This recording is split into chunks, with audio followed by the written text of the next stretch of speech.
Assalamualaikum, kembali lagi di channel Kegelapan Malam. Untuk kisah kali ini masih melanjutkan dari kisah sebelumnya, yaitu sebuah kisah berjudul Misteri Rumah Jalan Makhluk Gaib. Sebelum kita masuk ke ceritanya, tekan dulu tombol like video ini, dan jangan lupa tekan juga tombol subscribe channel ini.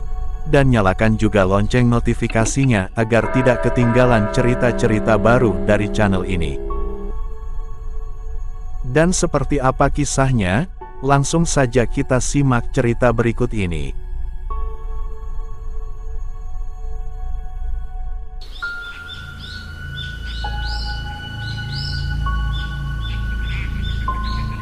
Dia berkata, kalau dia takut, karena nenek yang tadi sore dia lihat, mengajaknya untuk ikut bersama dia. Nenek itu mukanya seram. Sela sambil menangis dalam pelukan ibunya. Ani dan Eros merasa sedikit takut saat bulu kuduk mereka tiba-tiba merinding. Mereka merasa bahwa ada sesuatu yang aneh terjadi di sekitar mereka. Mereka mencoba untuk tetap tenang dan berpikir positif. Tapi mereka tidak bisa menahan rasa takut yang semakin membesar. Eros pun mencoba untuk mencari cara untuk menenangkan keluarga mereka. Eros pun segera pergi, dan memeriksa pintu dan jendela rumah, untuk memastikan semuanya tertutup dengan baik. Ani pun membantu Eros, memeriksa pintu dan jendela rumah. Mereka bersama-sama memastikan bahwa rumah mereka aman. Namun, mereka masih merasa tidak tenang. Mereka memutuskan untuk melakukan doa bersama, dan meminta perlindungan kepada Tuhan. Setelah mereka selesai berdoa, suasana di sekitar mereka terasa lebih tenang, dan rasa takut mereka mereda. Ani dan Eros merasa lega, dan bersyukur bahwa mereka bisa mengatasi situasi tersebut dengan baik. Mereka merasa bahwa keberadaan mereka bersama-sama, dan doa mereka, telah melindungi mereka dari bahaya yang mungkin terjadi. Dari kejadian tersebut, Ani dan Eros belajar, bahwa hidup ini penuh dengan kejutan, dan kejadian tak terduga. Mereka harus selalu siap, menghadapi situasi apapun dengan pikiran yang positif, dan berusaha untuk selalu menjaga keamanan, dan kesejahteraan keluarga mereka. Saat siang hari, di dalam bengkel, Andi melihat Eros sedang melamun. Andi merasa sedikit khawatir, melihat Eros yang sedang melamun. Dia tahu bahwa Eros selalu sibuk dengan pekerjaannya, dan jarang terlihat seperti ini. Andi mendekati Eros, dan Andi bertanya tentang keadaan Sela. Eros mengangkat kepalanya, dan Eros menghela nafas sambil menjawab. Kalau putrinya masih sama, kadang demamnya turun, kadang tiba-tiba tinggi. Apalagi sekarang Sela, anak Eros, sering meracau tentang nenek-nenek. Andi menganggukkan kepalanya sambil mendengarkan cerita Eros. Andi mengerti perasaan Eros, dan memberikan dukungan padanya. Dia mengatakan, bahwa dia yakin Eros bisa mengatasi semua masalah yang sedang dihadapinya. Andi juga menyarankan, Eros, coba saja bertanya ke Pak Ustadz, siapa tahu beliau bisa membantu. Karena ke dokter, sudah, tapi keadaan Sela belum sehat. Eros merasa terbantu dengan saran dari Andi, dan merasa lebih tenang, setelah berbicara dengan temannya itu. Dari pengalaman ini Eros belajar, bahwa kadang-kadang penting untuk berbicara dengan orang lain, dan meminta saran dari mereka. Banyak hal yang bisa dipelajari dari pengalaman dan pandangan orang lain. Setelah berbicara dengan Andi, Eros mulai memikirkan saran yang diberikan oleh temannya itu. Ketika bengkel sudah tutup, Eros pun menceritakan perkataan Andi tadi siang kepada istrinya, Ani. Setelah mendengar cerita dari suaminya, Ani pun setuju untuk meminta saran kepada Pak Ustadz mengenai penyakit yang dialami Sheila, putrinya itu. Eros pun sepakat akan mengunjungi Pak Ustadz esok hari.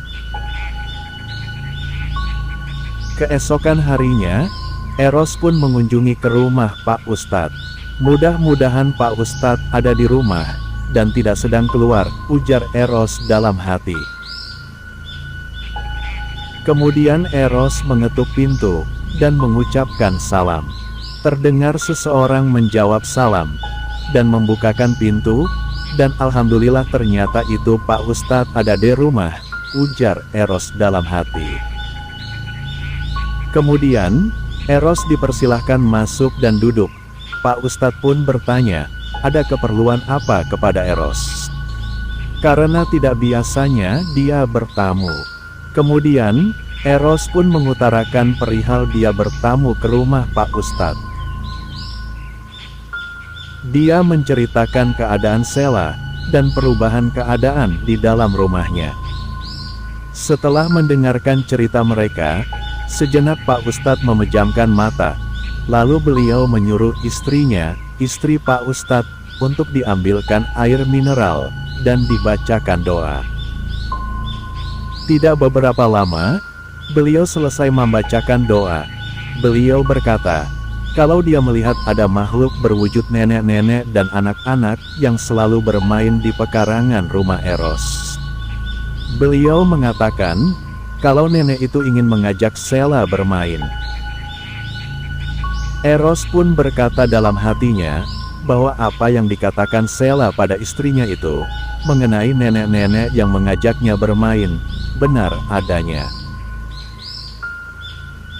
Kemudian Pak Ustadz memberikan air mineral yang sudah dibacakan doa itu kepada Eros. Beliau berkata lagi, kalau rumah yang mereka tempati adalah jalan perlintasan bagi makhluk astral. Dan wajar kalau di rumah mereka terkadang ada kejadian ganjil. Karena rumah mereka sering dilalui oleh makhluk astral. Eros pun terkejut mendengar penjelasan dari Pak Ustadz, dan Eros pun bertanya, apakah dia harus pindah dari rumah itu, agar tidak diganggu lagi. Lalu Pak Ustadz memberikan beberapa saran yang bisa membantu keluarga mereka. Eros dan Ani tidak usah pindah, mereka tidak berbahaya.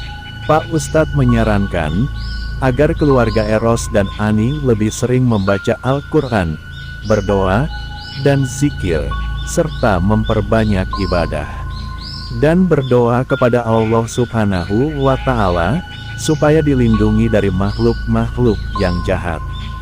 Makhluk nenek itu tidak anak langsung pergi dari sana, karena waktu Pak Ustadz berkomunikasi dengan nenek itu, dia berkata, kalau dia akan pergi pada waktunya nanti, dan dia tidak akan mengganggu Sheila. Selain itu, Pak Ustadz juga menyarankan agar mereka meminta bantuan dari orang-orang yang memiliki ilmu tentang jin dan setan, untuk membersihkan rumah mereka dari energi negatif yang mungkin ada di dalamnya. Mendapatkan saran dari Pak Ustadz, Eros merasa lebih tenang, dan yakin bahwa mereka bisa mengatasi masalah yang dialami keluarganya. Eros pun berjanji untuk melakukan semua saran yang diberikan oleh Pak Ustadz, dan terus berdoa, agar keluarga mereka selalu dilindungi oleh Allah Subhanahu wa Ta'ala. Setelah selesai berbincang dengan Pak Ustadz, Eros merasa lebih tenang dan lega. Eros merasa telah menemukan jawaban atas fenomena yang dialami keluarganya. Eros pun berpamitan untuk pulang kepada Pak Ustadz, dan berterima kasih atas saran dan doanya. Setelah itu, Eros pulang ke rumah dengan hati yang tenang. Saat dia tiba di rumah, Eros menceritakan semua yang dikatakan Pak Ustadz kepada istrinya, Ani. Eros dan Ani langsung melakukan semua saran yang diberikan oleh Pak Ustadz. Mereka membaca doa dan zikir, memperbanyak ibadah. Tidak lupa, Eros pun memberikan air yang diberikan Pak Ustadz, sambil membaca bismillah, dan berdoa kepada Allah Subhanahu wa Ta'ala, semoga Sheila cepat diberi kesembuhan. Pada pagi yang cerah, keadaan Sheila akhirnya membaik, dan kembali ceria seperti biasa. Tidak hanya Sheila yang bahagia karena kesembuhannya, tetapi orang tua Sheila juga merasa sangat senang melihat anak mereka kembali sehat dan ceria, dan akan selalu berusaha untuk memberikan yang terbaik untuk Sheila agar tetap sehat dan bahagia. Mereka merasa lega karena kekhawatiran mereka selama beberapa hari terakhir ini sudah berakhir. Dan kini, keluarga Ani pun hidup tenang.